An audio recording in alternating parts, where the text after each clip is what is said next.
Bungie will be giving Halo fans a lot to look forward to in 2009, including the Halo 3 Mythic map pack, which includes 3 brand new multiplayer maps for elites and Spartans to romp around on. First up, we have Assembly, a circular map situated inside a massive Covenant structure. Assembly gets its name from the Scarab assembly line overhead, but taking a moment to see the sights is a great way to end up dead in this open arena. Assembly is structured around a large central chamber, where quick players can grab active camo and the gravity hammer. Radiating out from the center are 4 elevated walkways that connect to the structures on the rim of the arena. These walkways put you in good position to rain bullets and grenades onto enemies on the ground floor.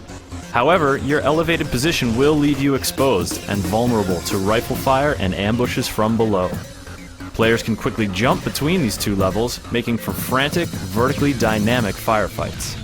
An array of weapons, grenades, and equipment is littered about this central area, but the ever-important rocket launcher is stashed away in a tower on the periphery. Accessible by gravlift or sneaky side ramp, this tower allows you to survey the 2 base structures. Each of these bases contains 2 levels, and players can use ramps and gravlifts to travel between them and get the drop on their foes. The circular layout and small size make Assembly a great choice for frantic Slayer matches, as well as hotly contested oddball and capture the flag contests. It looks and feels similar to Midship, the enclosed Covenant arena from Halo 2, and plays a bit like the multi-level madness of Warlock, another Halo 2 map, but you'll surely find that Assembly cranks out its own special brand of mayhem. Next up is Orbital, a cluttered, claustrophobic map that spawns 2 decks of the Quito Space Tether. Much like the opening levels of the Halo 2 campaign, combat often plays out in fierce pitched encounters as players maneuver through the tight corridors. The 2 base areas are actually right next to each other at the end of the 2 U-shaped decks, but you'll have to traverse the long corridors if you actually want to come face to face with your opponents. A pair of mongoose in each base can spice things up for skilled drivers, but skirmishers are more likely to be won and lost with battle rifles and judiciously thrown equipment. The bottom curve of the U will be hotly contested as teams vie for the sniper rifle and rocket launcher, but everyone will have to beware the gaping pit that isn't as easily jumpable as it appears.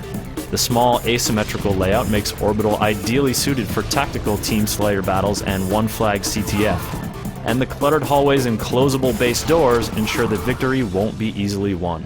The third and final map, Sandbox, is in a class by itself. Where Orbital and Assembly are focused on fast-paced action, Sandbox fancies itself the ultimate Forge playground. Building on the success of its spiritual predecessor, Foundry, the Sandbox map offers 3 unique arenas to play with. The first is a flat, open area dotted with massive blocks and surrounded by banked sand dunes. 2 bases at either end will tempt CTF players to hop in a Mongoose, Warthog, or Brute Chopper and make a run, but go too far afield and giant laser monoliths will blast you to smithereens. The central structure in this area holds more than an overshield, it's also a gateway to the large underground vault. Removing a key stone in Forge will allow you to fly down a tunnel to a wide open arena custom made for Griffball, a popular variant of Assault that plays a bit like rugby with gravity hammers. The high ceilings and ample floor space are perfect for crafting unique Griffball courts, but even the empty arena makes for some great matches.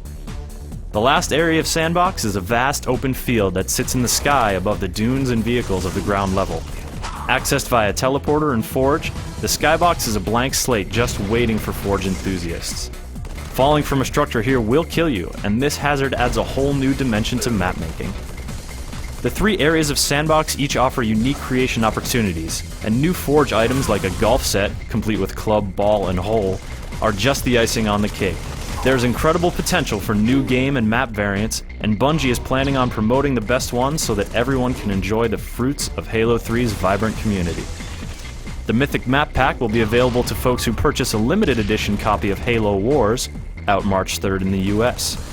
But everyone else will have to wait until the pack hits Xbox Live Marketplace for 800 points sometime this spring.